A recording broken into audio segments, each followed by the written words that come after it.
Kami ang Team Katapangan!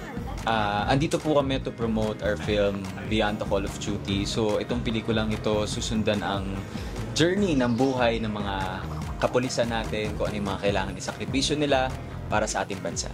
I am beyond proud of this film, to be part of this film, because this strengthens the integrity of the PNP. And yes, how about you, Miss Lovely?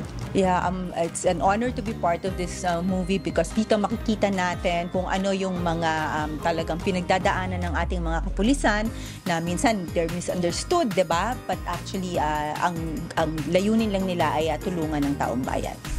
Ay, kayang-kaya. Oo. Ni Martin.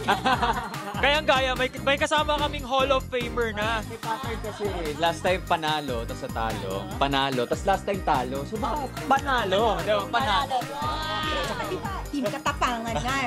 Ang loob. Oo, tama. Tahimik lang kami, pero Bandang huli, Yeah. ito na kami. Basta sa amin jackpot, gano'n. tahimikin yung matinig. Abangan lang kami dito lang sa Family Feud!